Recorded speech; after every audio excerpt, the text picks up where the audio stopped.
বিজেপিতে বিশাল পদত্যাগ ঢেউ, ৭২ নেতার বিদায়, দিল্লিতে জরুরি বৈঠক।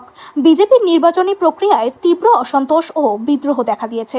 দলীয় টিকিট না পাওয়ায় ৭২ জন নেতার পদত্যাগ দলের জন্য বড় চ্যালেঞ্জ হয়ে দাঁড়িয়েছে। গত ৩ দিন ধরে চলা এই পদত্যাগের প্রবণতা থামছে না এবং দলের ভিতরে সংকট বাড়ছে। হরিয়ানা নির্বাচনের আগে দলের এই সংকট মেটাতে বিজেপি কেন্দ্রীয় নেতারা তাৎক্ষণিক বৈঠক শুরু করেছেন। প্রাক্তন মন্ত্রী কর্ণদেব কম্বোজ এবং সাবিত্রী জিন্দলকে দিল্লিতে ডেকে এনে পরিস্থিতির নিয়ন্ত্রণে আনার চেষ্টা চলছে। তাদের দ্রুত ফিরিয়ে আনার সম্ভাবনা রয়েছে।